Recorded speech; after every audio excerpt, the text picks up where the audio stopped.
Good afternoon and welcome, speakers and audience, to the 28th All Energy Decarbonise webinar that we've held since last May, when obviously holding a physical event was impossible. We look forward to a degree of normality later this year and have announced our 18th, 19th of August dates, the live, the 20th in the series, event at Glasgow's SEC, just weeks before the UN's COP26 is held there. In the meantime, webinars win the day. The call for papers is open on the All Energy website with a closing date of the 31st of March. I'm Judith Patton, Project Director of our duo of shows and the co-creator of All Energy way back at the start of the century.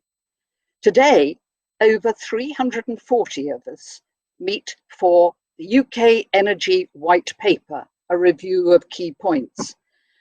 Thanks both to sponsorship and organisation of a superb speaker lineup by Shepherd and Wedderburn, All Energy's long-term headline sponsor. They consistently bring with that role a tremendous commitment to diving into highly relevant topics, as evidenced by this afternoon's session. The Energy White Paper builds, of course, on the UK Prime Minister's 10-point plan for a green industrial revolution and contemplates the most radical set of changes to the UK energy system since privatisation. It's time now for just a few housekeeping points. Whilst I talk briefly, my slide will help you get the greatest possible benefit during your time with us today and afterwards. Not only will you see URLs for where to find this webinar to watch again and all the others we've held, watched well over 17,500 times in total so far, but also where to track down speaker presentations.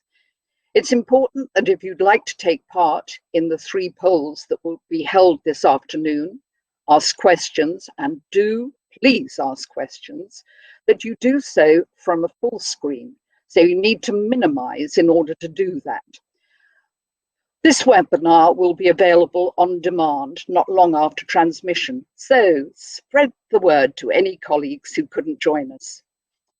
Before passing over to today's chair, can I ask also that if you have any great ideas for webinar topics, and particularly if, like Shepherd and Wedderburn, would like to sponsor one, that you get in touch with us.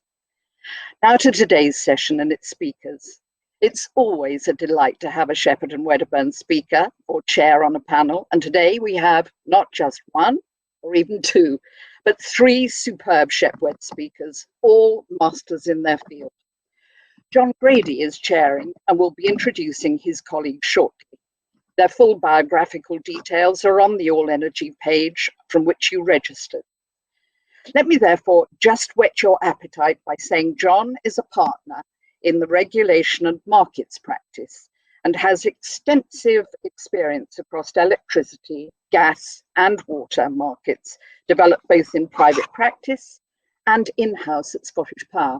He has particular expertise in contractual and regulatory matters in the utility sectors and advises on regulatory and commercial matters more widely, including in respect of offshore wind and other projects. Without more ado, I'd like first to wish all of you here today and your families good health in these challenging times. Do stay safe. And then to thank John and his colleagues in advance for what I know will be a truly insightful session. Now, over to you, John. Well, thank you very much, Judith. That's very kind of you to say. So speaking with me today is Gordon Downie, who's been with Shepherd and Wedderburn for many years and is a acknowledged expert in competition law and regulatory matters, a long track record of advising on energy matters since the early 90s. Tom Swan is one of our corporate partners, as well as by advising on downstream energy matters.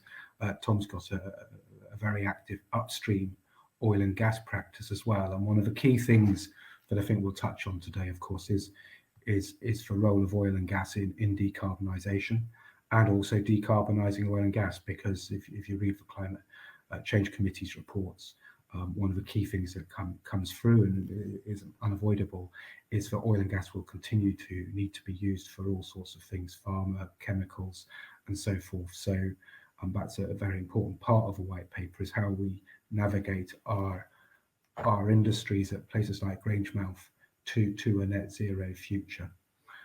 So I think that's probably enough on introductions. Gordon, would you like to, we've got 3 poll questions that we'll ask during the course, but Gordon, would you like to start off by just talking us through an overview of a white paper? Thanks, John. Yep, of course, and hello everyone.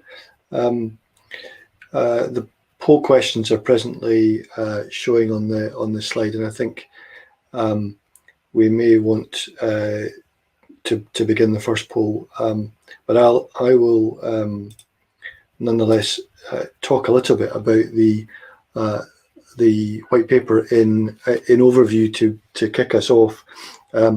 What I've shown on the slide there is a sort of representation of the various initiatives which the white paper announces.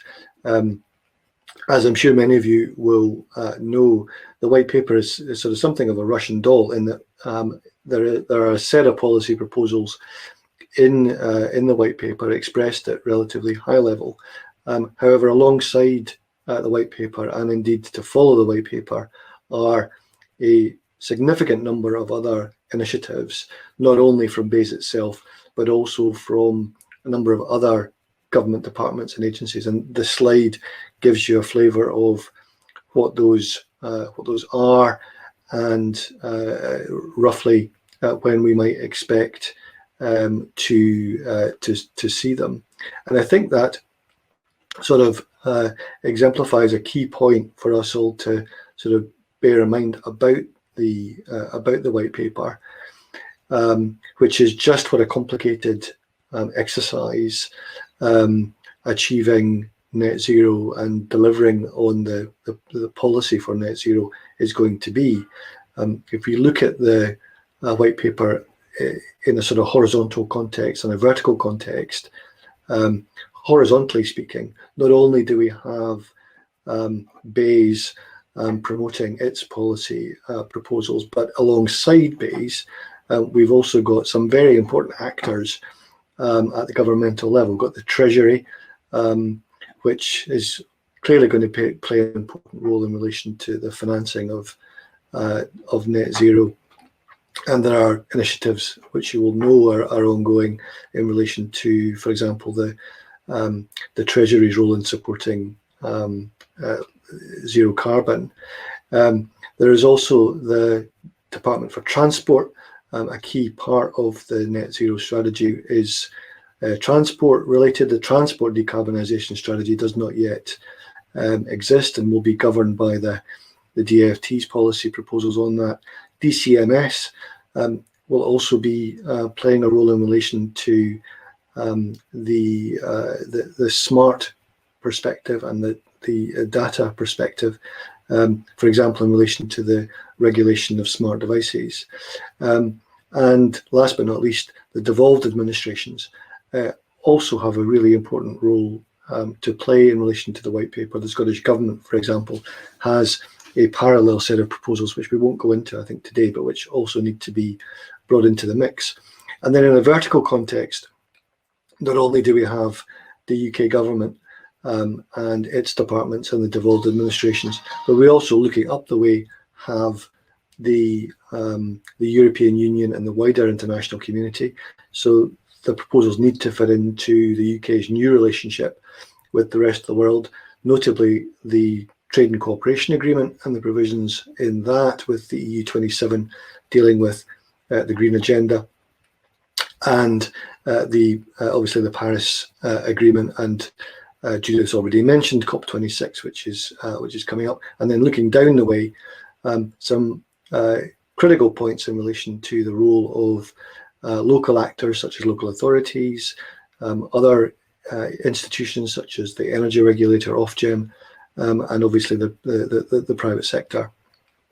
So, in terms of all of those actors, we've got a huge effort which needs to be undertaken in relation to coordinating the delivery of net zero. I'm reminded in that respect of the fairground ride, which many of you may have seen or had your children see, where they have a roundabout with a little car on it, and everyone in that little car gets their own steering wheel, which in some way resembles what we're trying to achieve. We really have to have, however, one steering wheel to avoid us going round and round in circles. So a big effort needed from the UK government to steer this. And in addition to that, whilst the UK government BEIS has set some clear lines in terms of direction of travel, we actually have to have a lot of detailed implementation to deliver on that direction of travel and ensure we arrive wherever we've been pointed. Now that's going to involve very significant amounts of capital investment and expenditure. Very important procurement decisions are going to have to be taken, not an area thinking of things like Hinkley, which the UK government has covered itself in glory with in the past, but they have to be delivered very efficiently and in a timely fashion. So that's by way of scene setting. What I'd also like just to mention is the shape of the white paper, which I've sought to sort of illustrate on the slide just by referencing a graphic which appears in the white paper, which shows you the relative contribution from different sectors of various sectors towards UK emissions, and you'll see the relative significance of, for example, buildings and transport relative, for example, to the power sector. And the chapters in the white paper pick up on those sectors in the chapter headings that I've color coded in the same way. Obviously, the key emission, which I've already mentioned, is in relation to transport, the single biggest source of emissions, which is not actually addressed in the white paper and will be the subject of the transport decarbonisation strategy in the spring. What, John, I might do now, if it's okay with you, is pick up on the sort of consumers part of the white paper, unless there's something you'd like to chip in on before I go into that segment. And to gently ask that you share your screen so people can see the slides. Sorry, I'll just... And I think that one of the reasons of that is when we look at that figure from the white paper, the diagram of UK territorial emissions, what it does is it explains the complexity of the previous slide and the complexity of the actors involved, because in reality in Britain we've done a lot of the easy stuff, so-called easy stuff, because it's an amazing achievement to have, for instance, driven down the carbon intensity of our electricity generation sector on the part of the electricity industry. But as you move on to decarbonise buildings, industry and transport and natural resources and upstream oil and gas, you're moving on to complicated matters with many, many different actors. So that very simple diagram you've included does explain why it's so complex, and the next 30 years will be so complex. Super, Gordon. So if we move on to consumers, that would be... That's great. Are you seeing the slides? I am, yeah. So I'm presently on the first slide, which I thought I'd been sharing in relation to the so-called Russian doll, and this slide, which hopefully you're seeing, is the slide dealing with the structure of the white paper that I was mentioning. The slides will be available obviously afterwards, so people can see those as well. In terms of the consumers chapter of the white paper, it's an area that I've got a special interest in, and I think it's one which is quite rightly chapter 1 of the white paper, and addresses the critical role that consumers have to play in relation to delivering net zero in two respects. I would say that's firstly the fact that delivering the white paper priorities, and we've got a poll on this, which is maybe in terms of the being able to poll people, it may be useful to do that. I'm not sure if it can be done in that order, but we have a poll on the role that we have as individuals in delivering net zero. And the reality is that delivering net zero does involve individuals, consumers, and others taking choices about their own interaction with the environment and consumption of energy. And I suppose more prosaically and ultimately, the cost of delivering net zero is going to fall, as it always does, on Mr. and Mrs. energy consumer, if not Mr. and Mrs. Taxpayer, and that may be a more appropriate way of looking at things rather than consumers. That we are all citizens in playing a role here, and it may well be that the role that we play is not just as energy consumers paying energy tariffs, which on the basis of the white paper are intended to remain broadly stable over the course of the delivery of net zero, which some may regard as a little bit optimistic, but also in terms of taxpayers, because the tax system may ultimately be the mechanism for financing net zero rather than charges. But nonetheless, in the consumers chapter of the white paper, there is a number of big issues which are raised around legitimacy, the view that consumers hold about the energy system and how legitimate the decisions being made about energy are in their eyes in terms of the investment and the costs, the trust that consumers have in the energy system and the interface that it has with individual households, and in the ability of markets to deliver those benefits to them. One of the things that I'd particularly mention here is in relation to green tariffs, given the widespread concern about the way in which green tariffs are represented to consumers and whether they are ultimately misleading. And there are firm proposals in the white paper to regulate the marketing of green tariffs. And so we can look forward to action being taken reasonably soon, I would think, in relation to the marketing of green tariffs, as well as in relation to other things. And I mentioned on the slide there, for example, the regulation of other participants in the retail market, such as price comparison websites and intermediaries, and the ability of consumers to participate in the market through, for example, collective switching measures. So, John, I don't want to take up too much more time talking about the consumers aspects, because there are others which I think are just as important. So I might hand back to you at this point.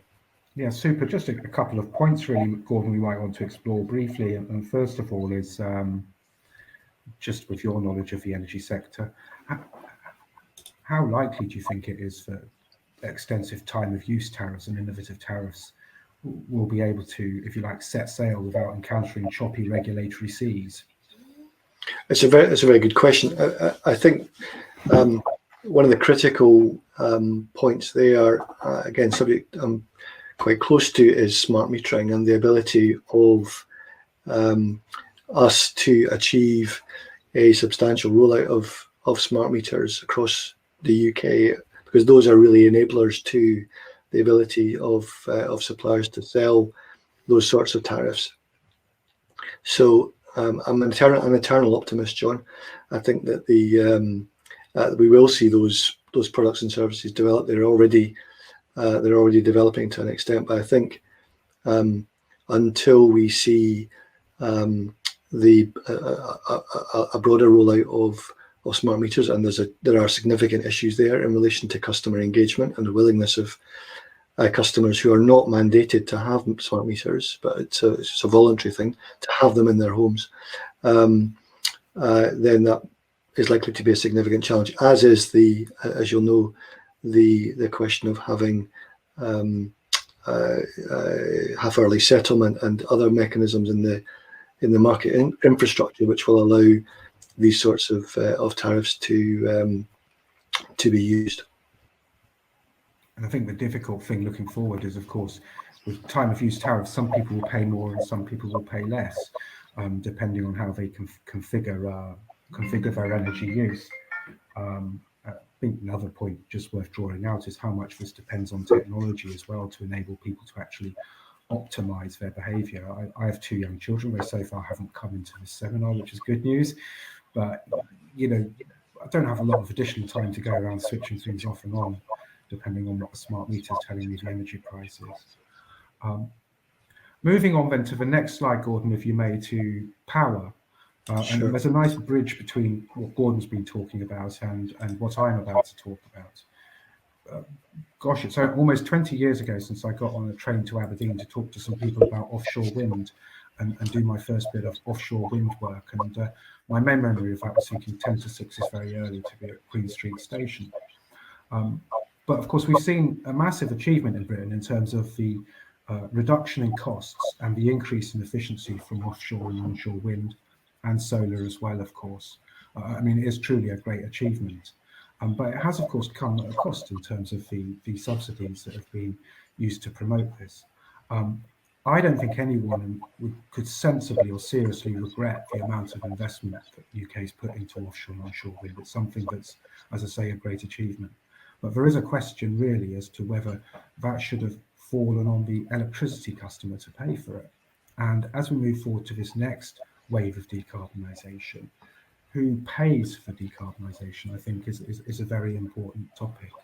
Because at the moment, for instance, putting all the costs on electricity consumers actually puts the costs on people who are doing the right thing by using power, which is substantially now decarbonised compared to where it was when I first started working in this area. From a point of view of a white paper, the first thing is of course they're looking at a 40 gigawatt target for offshore wind, which means that all throughout, if you like, the state apparatus, people have to get going on removing the barriers to offshore wind. It means quicker allocation of sites, quicker allocation of CFDs, and quicker and more effective planning processes. Onshore wind, again, people are looking at increasing the amount of onshore wind. There's clearly, in Scotland, there's still good public acceptance of onshore wind. In the longer term, what people are looking at is in particular carbon capture, usage and storage alongside gas-fired power stations. And that, if it works, is a good answer to the intermittency problem, the fact that you do need something to balance the system. And if you look at, like today in Glasgow, it's a nice clear day, sunshine still. There's very clearly, if you look at the data, there'll be a fair amount of gas running today. So decarbonising whatever balances the system is very important. But as we'll come to discuss later, there's a need for further development on that. The government's expressed a very firm commitment to nuclear, but of course that comes up against 2 big issues. The first, of course, is at the same time as the government expresses this commitment, there's also legislation going through looking to control to a much greater extent the extent to which foreign companies, and in this situation, I'm afraid in particular, it's companies based in the People's Republic of China, taking stakes in key UK infrastructure projects. But China's got a thriving nuclear industry, and of course, the extent to which you try to stop Chinese involvement in the British nuclear industry is an important policy question, because you're removing potential efficiency and potential competition there. So that comes up against that in particular. And also the overall cost of nuclear. If you look at the cost of offshore wind, it is now materially cheaper than nuclear, but of course nuclear provides baseload power, and that's what keeps system operators awake at night, is the lack of baseload power as a starter. There's a commitment to fusion. I can't say I'm a nuclear physicist and I don't know whether fusion will ever work, but but it seems to me that, there have been many energy ministers in the past who thought that fusion would be the way forward. You might find Mr. Ben thought that in the 70s, for instance. Planning is critical for all these power projects, and planning is a very difficult topic.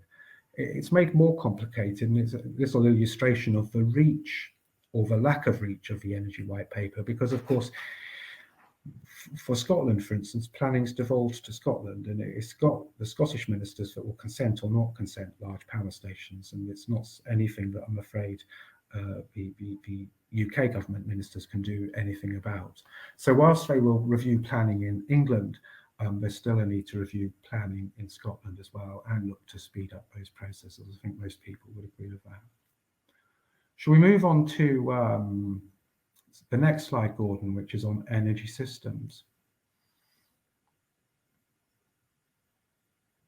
Right, so on energy systems, this is a key focus for decarbonisation. The first thing is to look to encourage flexibility by consumers. So you get an electric car, you charge it up at night, and you discharge the electricity from it during the day, like 1,000 mini pumped hydro stations, perhaps. Significant drive to introduce competition into transmission and distribution networks. That's interesting on a number of ways. One of the questions I have about the introduction of further competition into networks is whether it's really consistent with managing risk in an appropriate way, and whether actually it's better to have a smaller ownership pool of networks, and in particular a smaller management pool of networks. To have lots of disaggregated networks across the country would seem to me to carry its own operational risk. There needs to be a significant increase in electricity transmission capacity, in particular from the north of Britain to the south, to move new renewable power. You're really talking about up to, at the minute, National Grid published their networks options assessment in January. Now, there's at least 4 offshore links really that they say will be needed by 2030 or so. 2 running from hydroelectrics area down to Drax and the east coast of England, and 2 from SP Transmission's area. That is a significant increase in transmission investment, but necessary to get this power to the centres of demand in the south of England. Some interesting points about energy data and better use of energy. A key question is the role of natural gas in the transition. You see, if we want to decarbonise, we have to, and that's me included, stop using gas in our homes, in particular to heat our homes. And as someone who's based in Scotland, you need to be heating your home roughly from June all the way to April, because we've only got 1 month of summer here. But the role of natural gas, and whether you switch over to using hydrogen or heat pumps powered by electricity, is a question that hasn't been answered yet, although the government sets out a bit of a route map to answering it. But that's a critical question.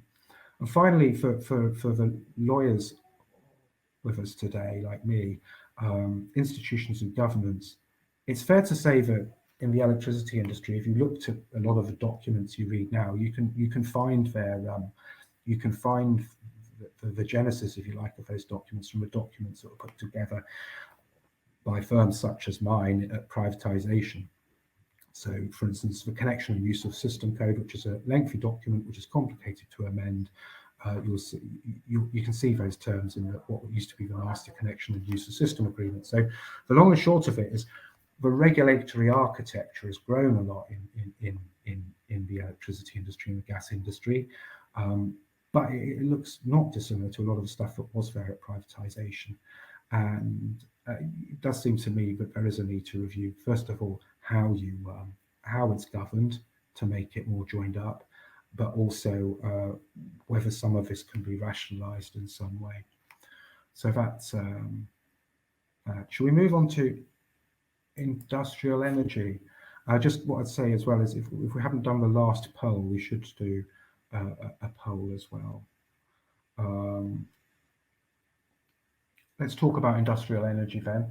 The industrial decarbonisation is critical. There's a range of clusters. It's a very interesting map in the white paper, actually. There's a range of clusters of heavily emitting industries in Britain. So, for instance, South Wales and steel, Grangemouth and chemicals, Teesside, Southampton and the Solent as well. And if we're going to get anywhere near net zero, we have to decarbonise these. Now, for as long as I can remember, we've been talking about CCUS in Britain, but there's a particular focus on getting CCUS away in a meaningful sense by 2030, which involves a couple of things. First of all, a new commercial framework for CCUS to make it fundable and investable, although I've no doubt it will need significant government money to get it to that place. And secondly, an actual target of capturing a certain amount of CO2 by 2030. So that's one of the key things that the government wants to do, is get effectively a CCUS cluster away by the middle of the century and get moving on that. Clean hydrogen. There are two ways, I think, of making clean hydrogen, and the first one is to use electricity, but the other one is to tie it up with CCUS, as I understand it. And they're expecting to publish a hydrogen strategy in spring of this year. So hydrogen is critical, first of all, for industrial processes, but also essentially for changing the basis on which we heat our homes and decarbonising the basis on which we heat our homes. A critical point, of course, is to work out how these are paid for, and the government looks to provide more details on that this year. I think it's worth saying something about the technological challenges we face here, and that's not to say that they're impossible to surmount, because if you look at the sorts of things I was involved in 20 years ago, looking at offshore wind, and the sorts of things we can do now, technological change can happen to a very significant degree, and you see that also in the way they operate the electrical transmission system. The rate of technological change has been very, very exciting. Nobody 20 years ago would have thought that you could operate the Scottish transmission system, having lost 2 large coal plants and not replaced them with thermal dispatchable generation, but you can. So that shows how human ingenuity and technology can help achieve decarbonisation. But in particular, one of the things that I understand is that capturing the carbon in the first place can be very difficult, and there's a lot of work needed to be done to work out how, for instance, to capture carbon from a wide range of things, wide range of processes. A classic example being cement, which is a big emitter of carbon. And finally, as well, looking at reforming the UK emission trading scheme, and generally carbon pricing. That's a critical ingredient in cracking industrial energy. Actually, it's a critical ingredient in decarbonisation all around in Britain, because coming back to my point about electricity pricing, people pay for electricity in the decarbonisation of the sector whilst using clean energy. The pricing of carbon, I think a lot of economists would say, better qualified than me to say this, is wrong in Britain. And you see people like Martin Wolf and so on writing fairly often on the need to rationalise and get to a much better base of carbon pricing. I wonder if we should hand over to Tom now to talk about oil and gas. Gordon. Thanks, John. Hello, everyone. I think with oil and gas, the government sees the upstream oil and gas industry as really an important source of high quality jobs, particularly in the east of Scotland, but also as a large contributor to the UK economy. And I think the view is that the oil and gas industry, particularly the upstream oil and gas industry, there needs a plan to transition into a low carbon world. And part of that is around the integration of the oil and gas sector as it begins to wind down in this half of the century into a wider whole energy system on the UKCS, which covers obviously offshore wind infrastructure and potentially also offshore hydrogen production and energy hubs. But importantly as well for the oil and gas industry, it's going to be a source of skills that are going to be really important in the energy transition over the next 20, 25 years, both in constructing and managing offshore wind infrastructure and offshore infrastructure generally. We've seen BP obviously a big play into the offshore wind sector with the Crown Estate round down south, and really that's a statement of intent as to how efficiently BP and the majors think they can deliver offshore wind projects. But also importantly, the government's, the industry's role and expertise in moving and storing molecules rather than electrons.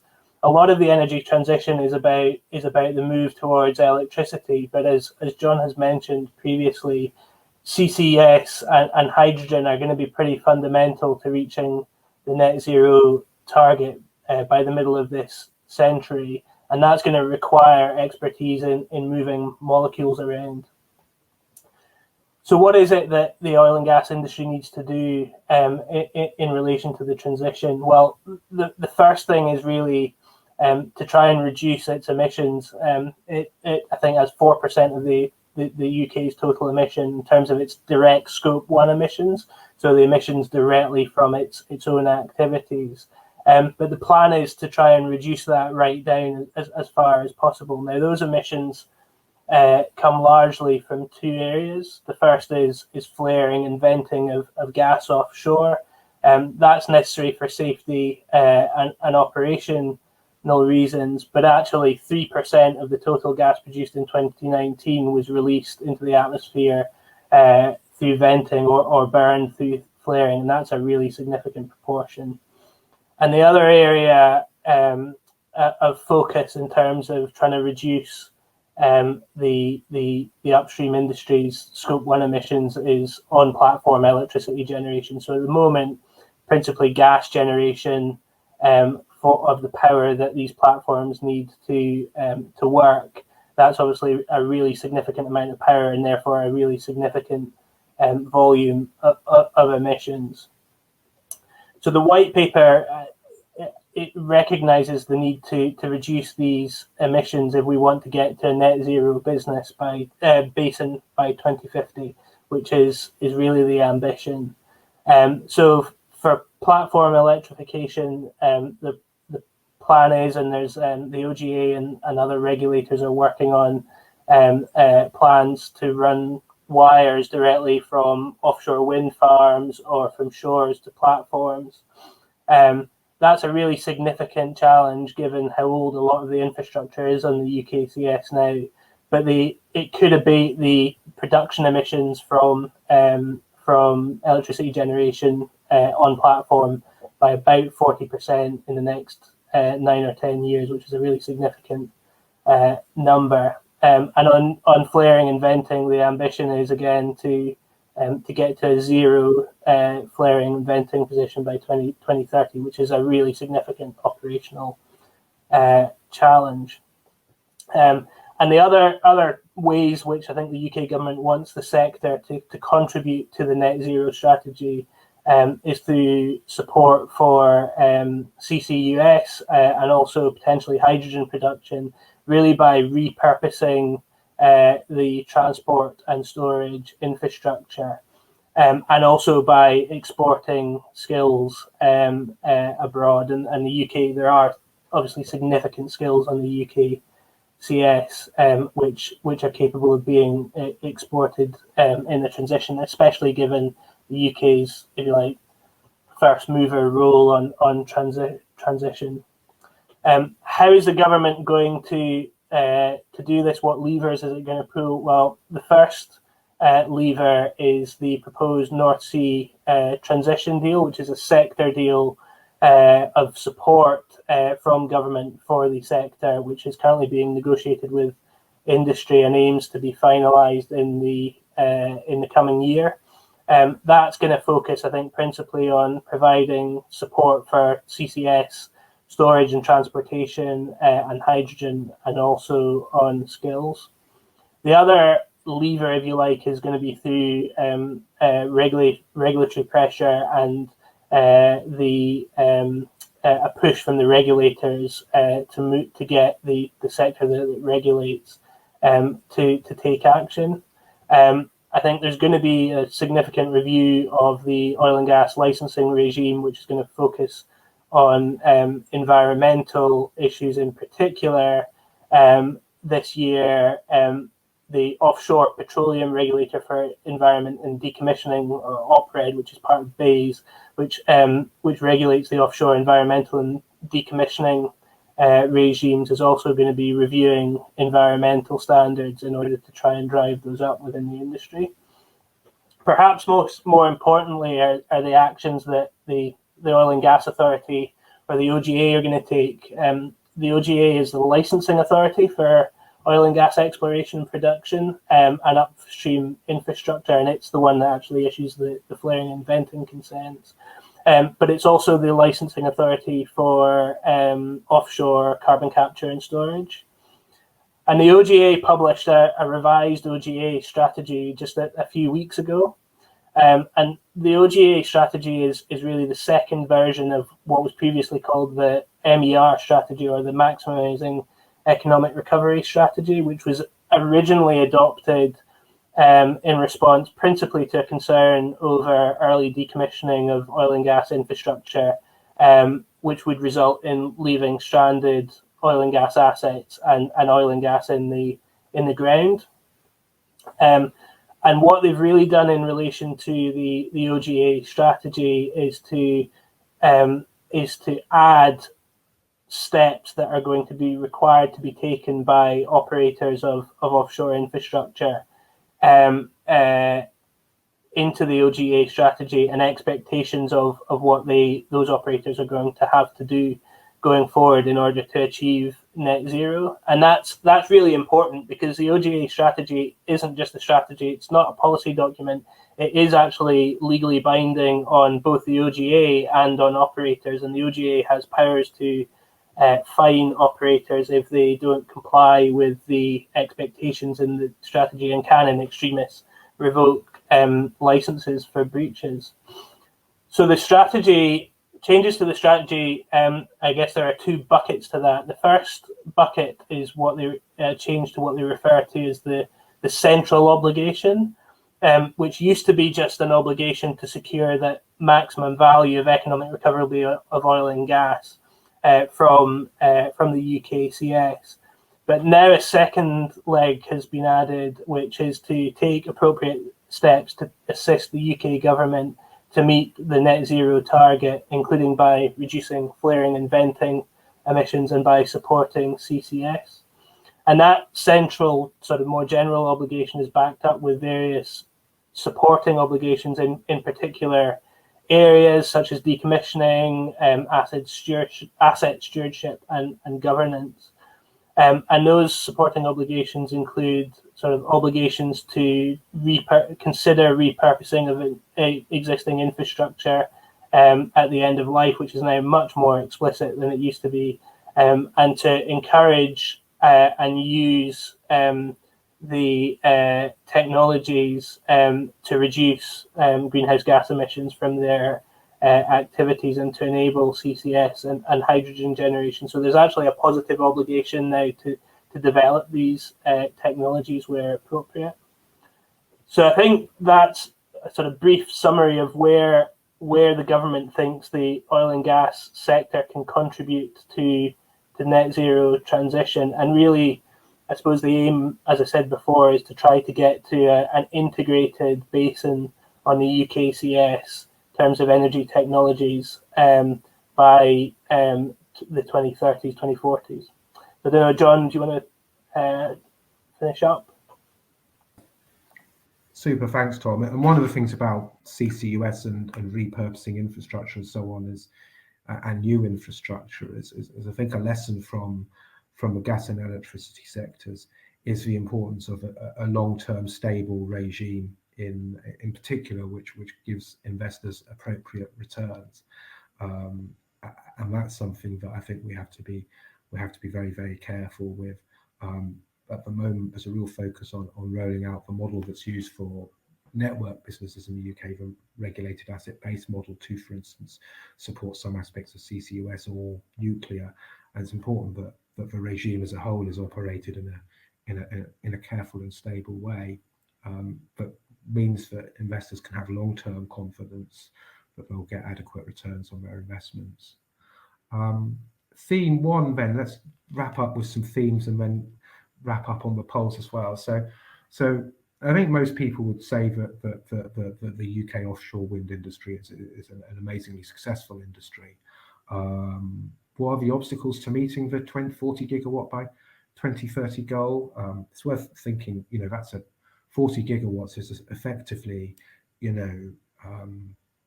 20 large coal-fired stations over less than 9 years now. So it's a big amount to build. Planning and consenting, 48% of the audience have that down as the biggest obstacle. Route to market and revenue stability, CFD and route to market is 32%. Supply chain comes in much lower at 16%, but I'd say 16% is, if you like, statistically significant here. And I think the 16% is an important 16% because many other countries now are looking at significantly increasing the use of offshore wind. So, for instance, Japan and the ASEAN region is really looking at offshore wind very seriously. And finally, availability per sites it comes in at a very small 2%. Can Britain deliver CCUS at scale? Well, the key obstacle, which people have drawn out 55%, is technology, which I think has to be right because the technological challenges, in particular at the capture side, are very big. Government support for investment comes in at 38%. That again seems very, very sensible to me, because it seems to me that at least for the initial years of any carbon capture and usage system, so any network to take away CO2 and then store it, the number of customers will not cover the cost of that network. So there has to be some sort of fairly significant upfront funding to get that on the go. It wouldn't be possible just to rely on user payments for that, it would seem to me. Skills and supply chain comes in at 0%. Public concerns, 8%. I put public concerns in there as a question deliberately because it's an interesting point that at the moment it may not be concerning the public at all, but as we know, public concerns can arise and gain momentum very, very quickly, particularly nowadays. I'm someone who's born well before the Twitter and internet age, but public concerns about something like CCUS and what's involved in it could develop, just like they can about any particular technology nowadays. So I think the 8%, I'm with the 8% there. And then the final one, will we, our consumers, do our bit? And the poll results are, first of all, affordability, and that comes in at 48%. And I think that has to be right. The affordability of being more environmentally conscious is a critical issue, not just in terms of power bills and so forth, but also in terms of food bills, because a large part of decarbonisation for consumers is food. Do you switch to these exciting new crop foods that replace meat and dairy products that are actually attracting a lot of investor interests? And there's been a number of funds set up over the last few years to invest specifically in food innovation. Some very interesting stuff going on in that space. But of course, it's got to be affordable, and it's got to be affordable to people in the community as a whole. So affordability is definitely a real issue. Fairness and trust really got between them 6 each, which I think is interesting. Probably reflects the fact that there is less focus on that now, and self-interest, attachment to convenience is got 37%. I struggled a bit with the wording of that question. I take full responsibility for the wording of it, because actually it reflects just myself. I'm totally committed and totally understand the need to decarbonise, but it's jolly difficult to change your cultural habits, isn't it? I've been brought up in Britain. my thinking about where I start for my tea is right. Where's the meat or fish, and then I work from there. I don't work from the vegetables and the lower carbon options as a starting point, because that's what I'm kind of culturally ingrained to do. So it's a big challenge. So that's any questions from the audience. We're kind of running out of time, but it'd be great if we could have some questions. And it's great to have that participation in the form of the surveys.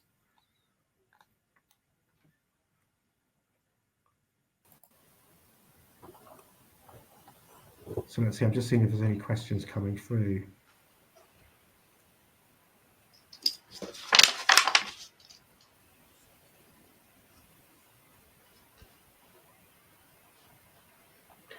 Maybe while we're waiting, I'm just curious in terms of applying the poll questions just in the oil and gas perspective, Tom, whether there's a particular aspect of what's expected of the oil and gas sector that you think is going to be the biggest challenge, or whether there's a particular priority that you think is going to be harder to deliver.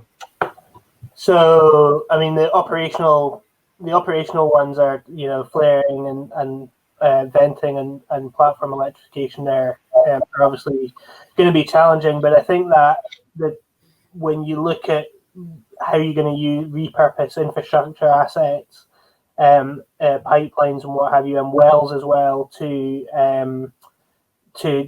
undertake CCS in an efficient way rather than having to build new networks.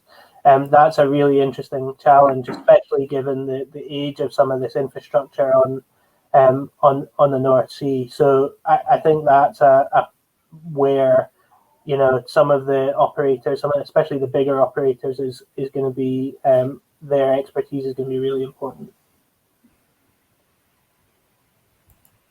Okay, super. Now we've got a couple of questions which I'll turn to.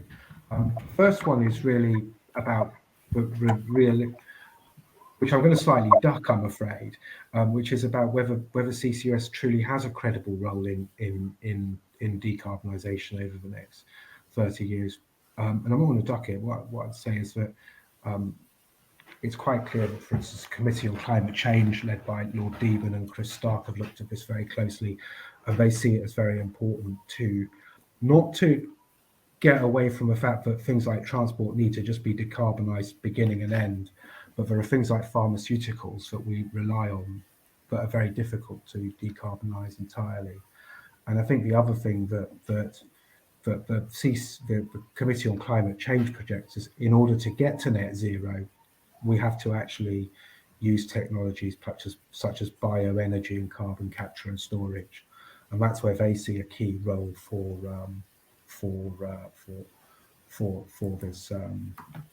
this. So that's the projections. I've been asked what Shepherd and Wedderburn's how we're approaching the culture change question, and that's a fair question. What I'd say to that is, sit on the board of Shepherd and Wedderburn, and we have regular reports to the board on reducing carbon emissions. We've got a policy to achieve effectively net zero, and we continue to look very closely across all our carbon impacts, paper use, and things like that. Obviously, I've mentioned those. The main thing we as a law firm, and I think all professional services firms, have to look at is actually travel. That's something that we do have to, all of us have to look at very, very carefully, and that's something we're looking very carefully. So let's have a look at another couple of the questions.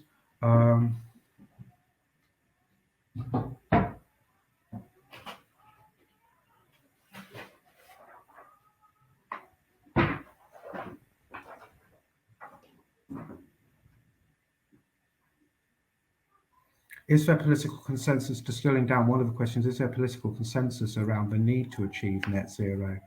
Well, that's a very good question, and probably what I'm not qualified to answer. And I'm not going to, but I think certainly with the change of management across the pond, there is much more political consensus around reaching net zero. The point I'd chip in there, John, is just it really depends on your level of magnification. And there's a huge amount of consensus at the highest level, but as I said at the outset, it's when you turn up the magnification and actually ask about particular means of implementing, and when really tough decisions have to be taken, I think that's when the consensus will, if it's going to break down, which I suspect it will in parts, will break down. I think that's right, and I think just on a more micro level, for instance, you have to move from people need to use aeroplanes less to John Grady need to use aeroplanes less, and that's where things break down. Really, is when it starts to impact individually. I think the other thing is that politics comes into it as well in a different sense, in that the borders come into it. And that's one of the questions that have been asked here is across the devolved administrations and Westminster, will there be joined up thinking? Well, there has to be, because, for instance, if you want to have more wind generation in Scotland, you have to get it down to London somehow, and that needs a necessary degree of cooperation. But one can think on in all sorts of situations where cooperation may be more rather than less difficult. I think it's a very fair question someone's asked there, Gordon.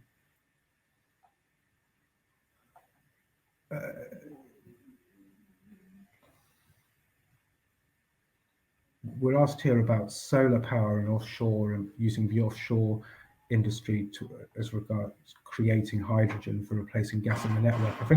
I think the general view that the CCC have and others is that you have to use offshore and close to coastal apparatus and sites to create the bulk of hydrogen to replace gas on the network. If you go for hydrogen instead of gas, that's what you have to do, because it has to involve carbon capture and storage of the carbon emissions involved.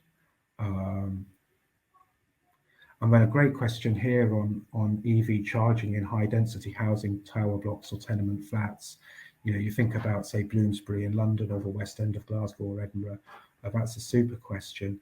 I think that's back to Gordon's magnifying glass, actually, isn't it, Gordon? The need to also find local solutions that stand up locally and actually work locally in that context. Tom, do you expect a burst of M&A activity affecting UKCS assets as a result of the Energy White Paper? Not so much as a result of the White Paper. I think what you'll see is some of the infrastructure pipeline assets going from operators to more sort of infrastructure type owners and funds, and that process is really a continuing one throughout the last 10 years. That's been happening as well. I think probably where you're more likely in the near term to see a burst of M&A activity is actually as a result of some of the majors exiting the North Sea and independents coming in, and that again is a process that's come that's begun in the last decade, and I think is probably going to continue, especially if, as people are talking about, we get up to $85-100 oil, which is certainly some of the analysts think is a possibility by the end of the year. Yeah. And then I think we're coming up to 2 o'clock, aren't we? So that's our hour up. Just a question here from any particular, what would you say the key legal challenges are, Gordon and Tom, in net zero?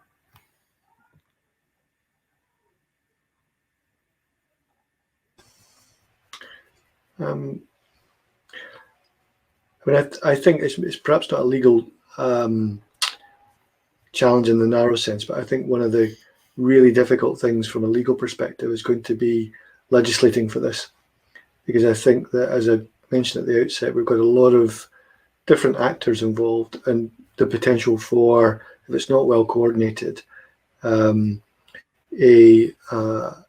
bit of a confusion, and legislating really effectively for net zero, ensuring that all the legislation that's going to be required, and I'm not just talking about acts of the UK Parliament, I'm talking about the devolved administration's, code and other changes and things, that they all actually join up and are coherent. Because I think our colleagues and our litigator colleagues will be only too happy to pull apart the inconsistencies and contradictions that might exist. So I think that's possibly one of the biggest legal challenges. Mm-hmm. Tom? I should say we've got 30 minutes left. I don't want to shove people off prematurely. I think it's how you actually use regulation and law to, if you like, push people into action. So it's quite easy to make things more expensive or to stop people from doing things. But actually what this requires is positive change in a whole bunch of areas, and that's quite tricky to achieve in the law. Yeah, I think that's a very interesting point, because there's a few questions along those lines about how the law can kind of get people to do things. And it is what every law student has to do a course called the Philosophy of Law or Jurisprudence when they do their law degree. And it's about, whether you pass laws that don't have general acceptability before they're passed, and the difficulties then of enforcing them and so forth, is the sort of philosophical topic you discussed there. But it's an important topic in this context, because I think what a lot of people would say is that actually, difficult though it is and very hard though it is, if we want to achieve decarbonisation and net zero, we have to find ways of taking people with us through incentives and encouragement, as opposed to legal routes, as in compelling them. So you do have to introduce laws around things like pollution and so forth, but it has to be done in a way that gives people a chance to comply, a reasonable chance to comply, and a reasonable time to comply. And look, I would say more at the incentive side. But can I just come in just on that point as well, John? And just on another legal sort of aspect to this, which I think is around allocation of costs, because one of the very effective ways of achieving net zero will be to make some smart decisions about who bears the costs. Because if things become much more expensive or are much less expensive, then people will tend to, in my experience anyway, people will tend to respond very quickly to those things. So the use of we've passed on the use of the tax system, but there are things that can be done to allocate costs or reallocate costs that could be very effective, or could cause problems if they're not properly designed. But I suppose the other point on cost, which I think is another legal challenge to be thinking about, is that we're not starting with a blank sheet of paper, and there are people with rights which are legally protected who have to be taken along in the move to net zero.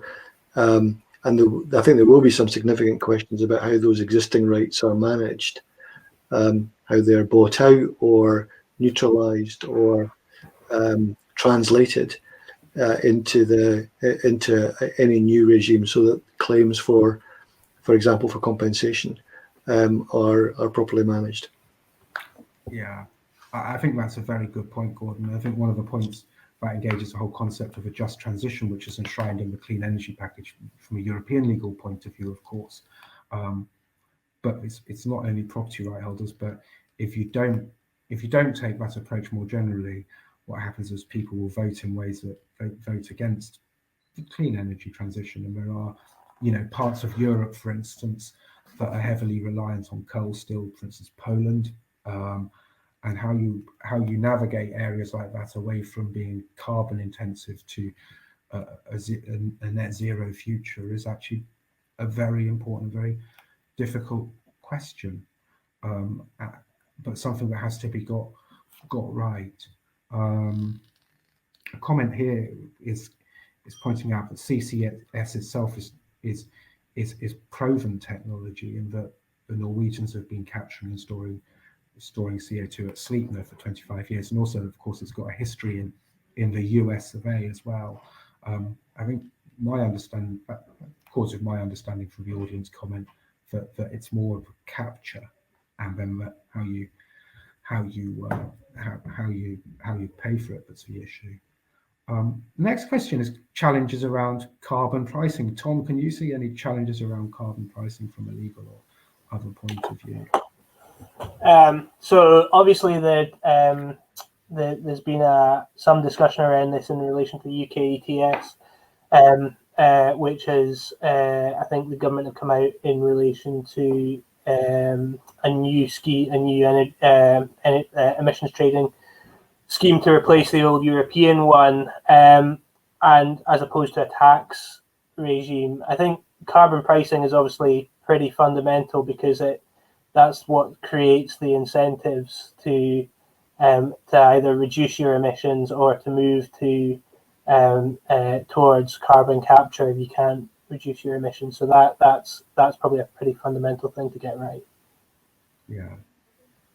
Carbon pricing is an interesting topic when you step right back, because again you say, well, do you charge the polluter? And until now we've really focused on the industrial plane of charging of pollution.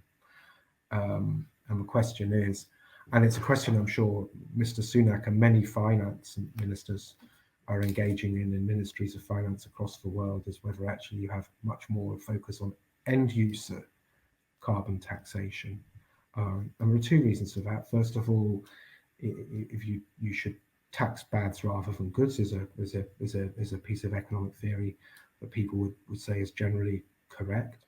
But the second thing, of course, is that there are some very large budget deficits that do need to be plugged, and a more politically attractive way of filling those budgets budget deficits in the longer run may be around carbon taxation, around things like flights and so on. Of course, the carbon.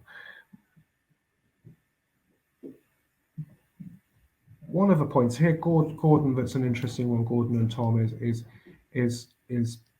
talking about the lack of sufficient investment in fibre and kind of digital exclusion. Generally, engages the topic of digital exclusion really, and not having fibre across the country. So some people still are not, if you like, fully able to access the online world like we are at the minute. Any views on that as a policy issue or legal issue? Well, I mean, I think the question is quite right in mentioning fibre, in the sense that from the point of view of decarbonising the economy, if we don't have adequate rollout of fibre infrastructure, then that will impact on the ability to configure the economy in a way that doesn't rely on, for example, a great deal of transport. If people are able to use fibre in different locations without having to perhaps, when we're all living with this now in relation to COVID, without having to commute long distances, then having a very effective fibre network is going to be a critical point. I suppose slightly off the point about fibre, and it's a point that we've not really touched on much, is in relation to digital, and the fact that the energy system is digitalizing, and actually having an effective digital strategy. One of the many initiatives coming out of the white paper related to it is the energy data strategy, is going to be extremely important.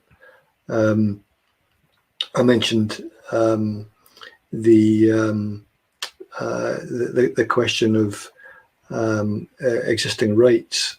For example, one of the things the government wants to do is ensure that there's more effective sharing of data in relation to the energy system. Now that, I think, will really potentially set the cat among the pigeons in relation to data ownership, because a lot of the value that's built up in the energy system isn't actually in physical infrastructure; it's in data. Yes, it would be good for that to be shared, but we all know, I think, through our experience of non-energy players in the social media space or whatever, quite how valuable data is. And so having a way of managing that sharing exercise without depriving people who've invested in energy data of the value of that data will be just as important as other data issues such as privacy. Yeah, it's fair comment. Fair comment. Tom, anything to add to that? And that point about data, I mean, that's vital in a decentralized world, isn't it? And actually, it becomes a competitive advantage if you know how people are using data, because it allows you to manage your systems much more efficiently. So that's data is going to be pretty fundamental, as in all walks of life in this sector as well. Yeah, no, that's true. A question here is a doubling of electricity demand and 3 times current requirements if green hydrogen is to be produced. I mean, that's right. I mean, the Climate Change Committee focuses up to trebling of electricity use by 2050. I mean, it says that the white paper focuses on wind and nuclear. And why isn't the government playing up other opportunities such as tidal range? And another mention that comes in is actually geothermal as well in another question. But I think it's, from my own point of view, the answer to that is I think it's quite clear that the government is focusing now on a more limited range of technologies of offshore wind and nuclear. But Gordon and Tom, what are your thoughts on that? Well, I mean, I think it's a bit of a dilemma, isn't it, in terms of having to focus on getting a small number of things right rather than spreading too widely, potentially not achieving the impact. However, as we've learned in things like vaccines, it's really important to have a diversity of technologies to allow for innovative solutions to come forward. And there are things in the white paper. I mean, you mentioned the traditional reference to nuclear fusion in the white paper, but there are other things in relation to, controversially for some, I guess, small nuclear, and what the opportunities might be around that, and also in relation to research and development investment more generally. I think the more that's done on early stage research and development, given the long time frames that we're actually dealing with here, the better, because the technologies of today I'm sure will be quickly superseded in the not too distant future. One of the areas we've not talked about, we might not have time, is for example, in relation to storage and things like storage technologies and how those are evolving reasonably rapidly. Yeah, Tom, any thoughts on that?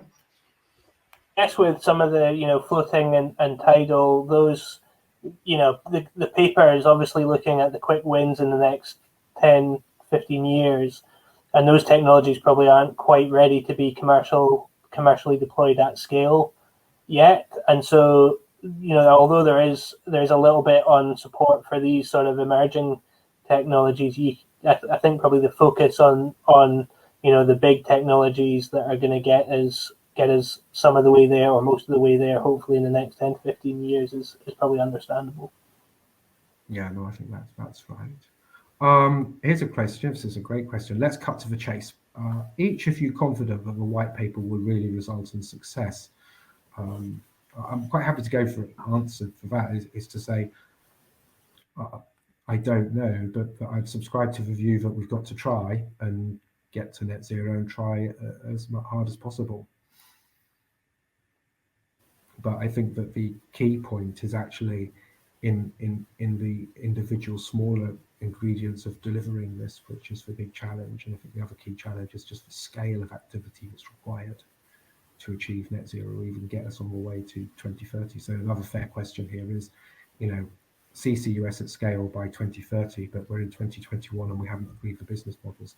There's a lot of decisions to be made, and that's before you get onto the next levels of decisions as to, you know, the commercial and operational decisions to actually make these things a reality.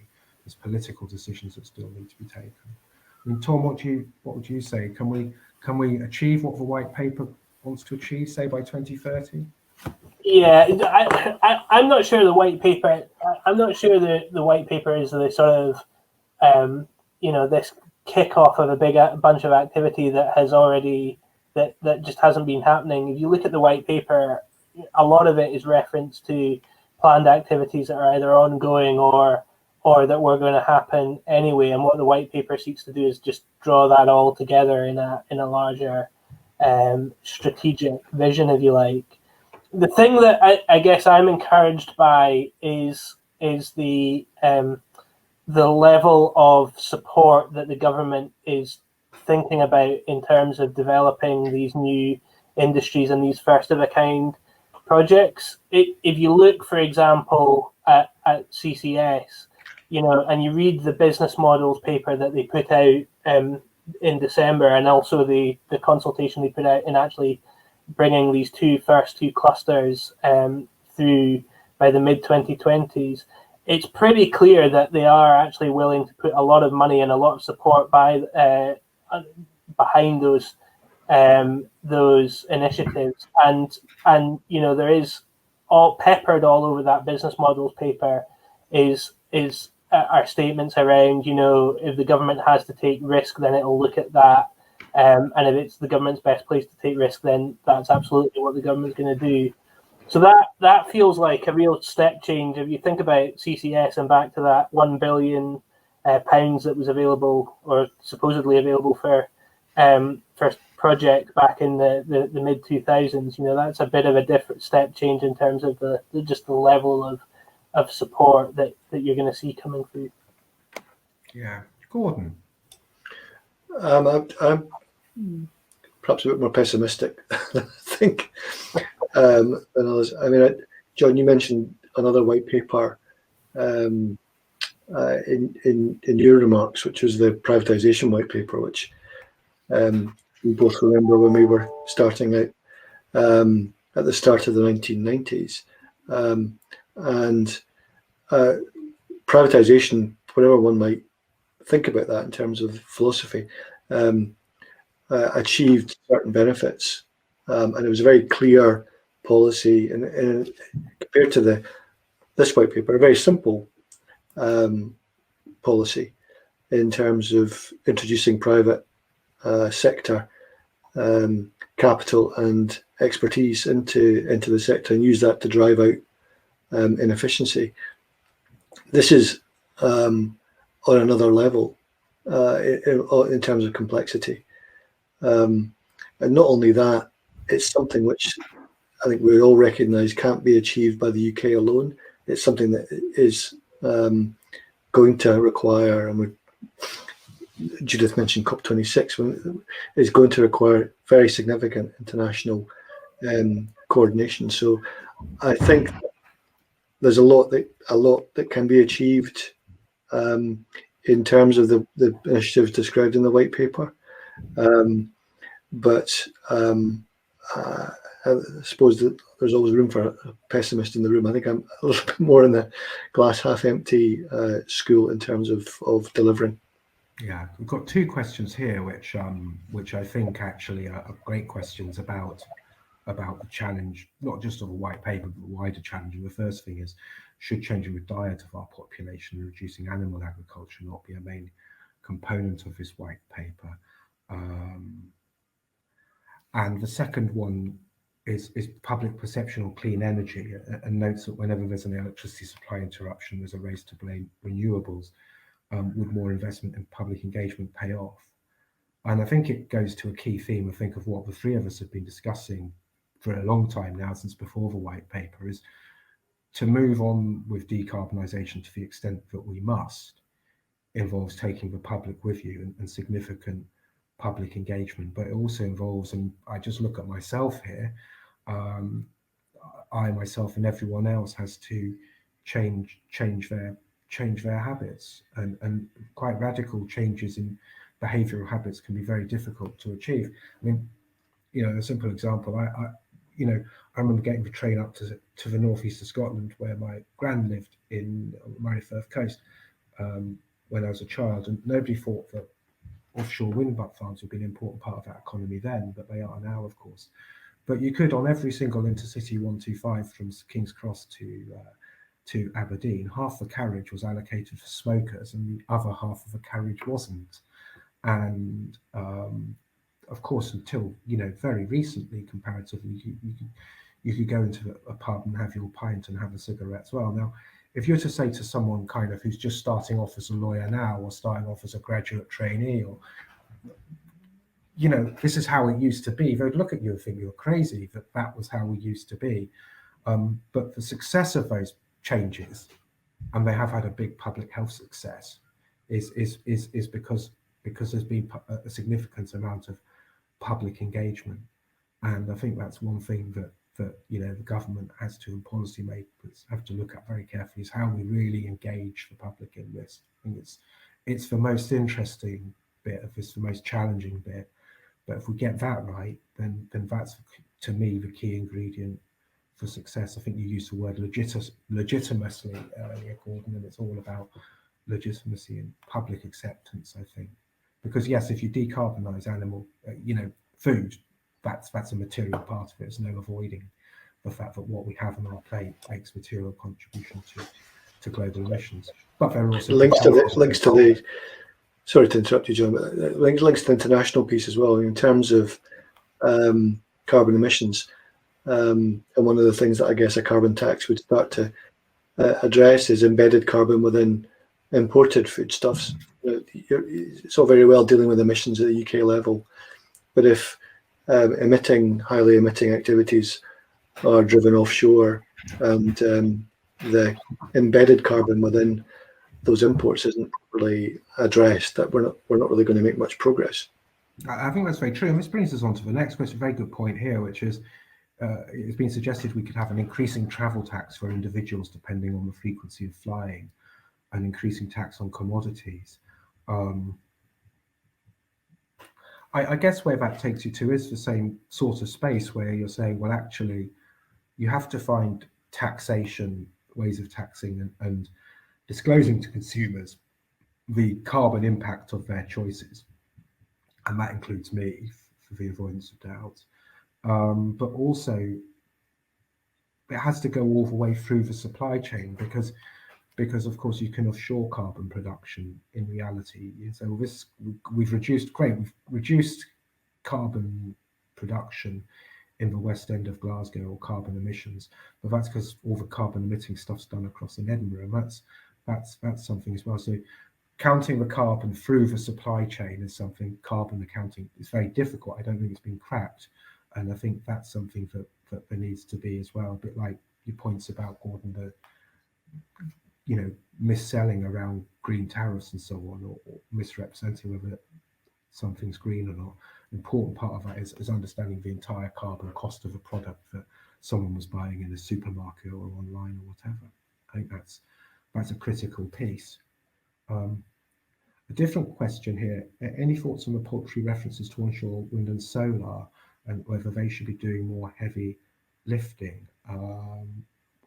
Will there be a re-emergence for onshore wind generation in England? I think that's a good question. The reality is a lot of the older wind farms now are coming up for repowering, and they have to repower those. So there's no avoiding at least repowering the existing sites. And once you get onto that with the technological developments, you can probably do a lot more with those sites, subject to grid capacity. I'm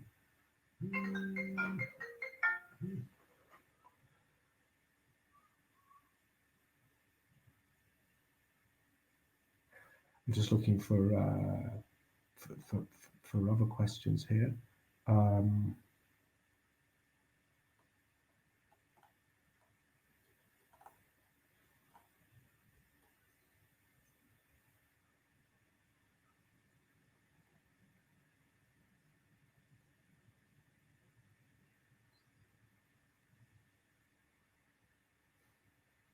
point here that's made, Gordon, it might be something to be interested in your views about the government picking winners and whether that, a full basket of different sources of renewable energy. I was just wondering what you'd say about that from a kind of a subsidy control point of view and picking winners. I think it's tricky. It takes you back to the innovation question, I think, in terms of the efficient use of public money. And there's no question, there's a very significant public expenditure price tag to net zero. So one can't achieve this without very significant public expenditure. But it's whether you whether you do that in a way that allows for the efficiency that the market delivers by, for example, auction processes or open competition for subsidy. And I think that's really important that's done. That's done wherever possible. I think that you mentioned already, talking about competition and things like infrastructure, power infrastructure, but there are other things which may be less esoteric than that, where competition is a really important part to play in efficient procurement. So what do I say about that? And we should wrap up maybe with a carbon capture and storage question, which is how do we guarantee that volumes that have been stored are actually stored, and just some long-term considerations. I think this is a good question. It engages long-term considerations around carbon capture and storage. You would need, wouldn't you, Tom, a governance regime around demonstrating that the carbon had actually entered the store. And then the other thing is the longer term liabilities around keeping it stored and how that's governed as well.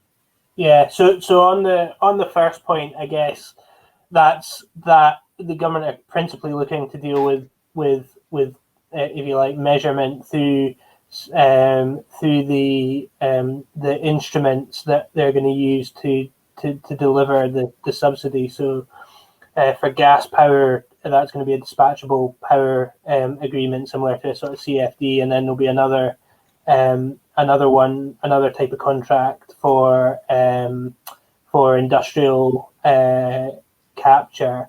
And so the metering will be very important, an audit around that in order to determine how much carbon has been, or CO2 has been stored, and therefore how much, what the pounds are that the in terms of the payments that the operator is entitled to.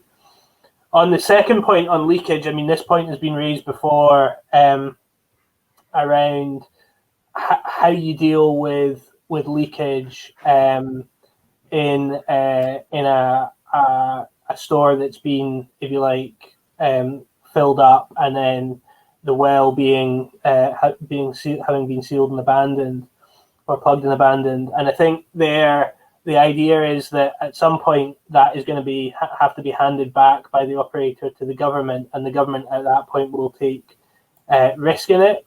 But there's an interesting discussion in the business models paper around government being willing to take that risk, which it sees as being a sort of improbable but quite high magnitude risk of that happening, and that partly is in response to, or is mainly in response to, the fact that through the government's consultations, the point has been raised that that's quite a big barrier to get people to invest in the transportation infrastructure.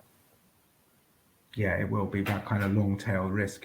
It's something that will be a barrier, and people will kind of ask themselves, because this isn't like decommissioning plant and apparatus after a 25-year lifespan. You're talking about something that has by definition, a permanent lifespan. Yeah. And so it is a different order of risk, and it's not really an investable risk. you couldn't say to people you've got to keep your equity in this business for eternity. That's not a possibility. So some sort of legal underwriting will be required. We are now at 3:30, so it's my job. First of all, I must admit I do miss sitting with other people and chatting things through in the somewhat now quaint and old-fashioned sense, where you see your audience and have a chat with them and engage with all the very interesting questions they raise. And it's been a great audience because it's raised a lot of really great questions. So my main thanks would be, first of all, to Judith and the team at All Energy, with an apology to Judith, of course, because I didn't manage to get here till about 5 minutes to the actual start time, which has nothing to do with the London Underground. It was an overrunning call. But also thanks to Judith and the team at All Energy for organising this. Organisation is extremely good and very slick and efficient. Thanks to Gordon and Tom for being super panelists. And most of all, I'd like to thank the audience for being a very engaging audience via the chat function. So that's super. It's a fascinating topic, net zero. The energy white paper is just one facet of it. And what I do know is that we'll be talking about these topics for many, many years to come. But that's a good thing, because there's no greater topic of importance that we could be talking about. So thank you very much, everyone.